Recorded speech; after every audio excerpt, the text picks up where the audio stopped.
ఒక wonderful sentence ఉంది. Wonderful beautiful and charming expression. రామకృష్ణుడు ఒక పండితుడు అడిగాడు, మీరు శాస్త్రాలు చదువుకున్నారు, ఇది ఒకటే విని మీరు వెళ్ళిపోండి అంటే ఊరు ఇడిచిపెట్టి వెళ్ళిపోమంటారు, ఇది ఇక్కడ ఆలు ఇడిచిపెట్టి వెళ్ళిపోమంటున్నాం. ఏమని చెప్పాడు రామకృష్ణుడు పండితుడు అడిగాడు, మీరు శాస్త్రాలు చదువుకున్నారా? ఏంటి,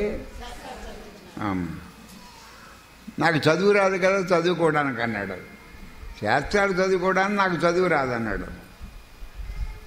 పోనీ విన్నారా అన్నాడు. ఆ పండితులు నా దగ్గరికి చాలామంది వస్తారు, వాళ్ళు చదివి వినిపిస్తున్నారు. నా దగ్గరికి పండితులు వస్తారు చాలామంది, వాళ్ళే చదివి వినిపిస్తా అంటే వింటున్నారని చెప్పాడు.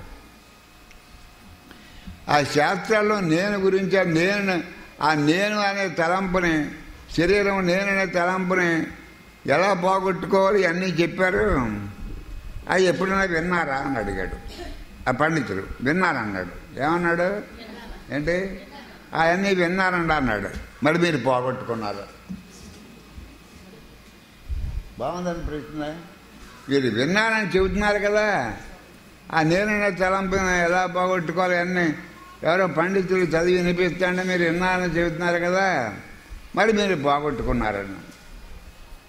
అప్పటి నుంచి చెబుతున్నాను నేను.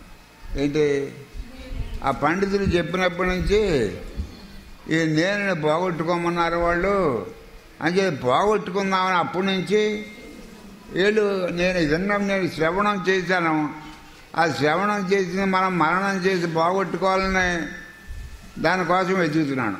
దేనికోసం? ఆ నేను కోసం వెతుకుతున్నాడు. ఎందుకు వెతుకుతున్నాను? దాన్ని పోగొట్టుకోవడానికి వెతుకుతున్నాను. ఎంతకాలం వెతికినది కనపట్టాలి. మరి కనపడకపోతే నేనేం చేస్తాను? వెతుకుతున్నాను రైట్. ఎందుకు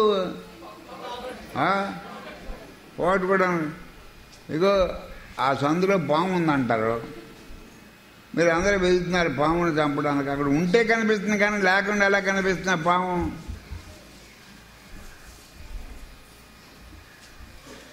అలా అప్పటి నుంచి వెతుకుతున్నాను నేను. దేనికోసం? ఈ నేను కోసం వెతుకుతున్నాను. దాన్ని పట్టుకుని పోగొట్టాలండి. పట్టుకుని అలా మాది కనపట్టాలి. ఏది అది? ఆ నేను, ఆ దేహగతమైన నేను అలా కనిపించడం మానేసి కనపట్టలేదు. మరి ఉంటే దాన్ని పట్టుకుని పోగొట్టుకుందాం, అది కనిపించకపోతే నేనేం చేస్తాను అన్నాడు. దాని అర్థం ఏంటి? అసలు లేదు. దాన్ని బట్టి ఆ ఒక్క వాక్యాన్ని బట్టానికి అవతార పురుషుడని మనకు తెలుస్తుంది. ఆ ఒక్క సమాధానాన్ని బట్టి మన ఆయనకి ఇన్కార్నేషన్ అని తెలుస్తుంది.